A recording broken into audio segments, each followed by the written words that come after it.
اینجا قسمت شیرالات. قیمت ها مثلا از 59 برای همچین شیری هست تا مابقی اتصالات و شیرا. این هم سر دوش هست. اینا سینک های ظرفشویی هست. سینک الان اینجا 319 و 469. نمیدونم حالا فرقشون چیه. قیمت قدیم و جدید ممکنه باشه، معمولا اینجوری.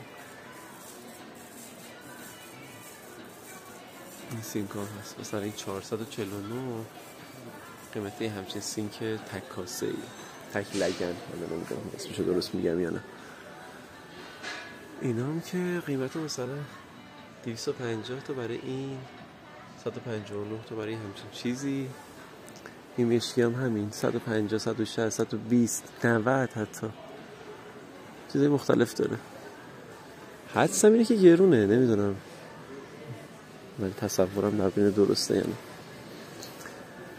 چیزای مختلفی که هست داخل فروشگاه.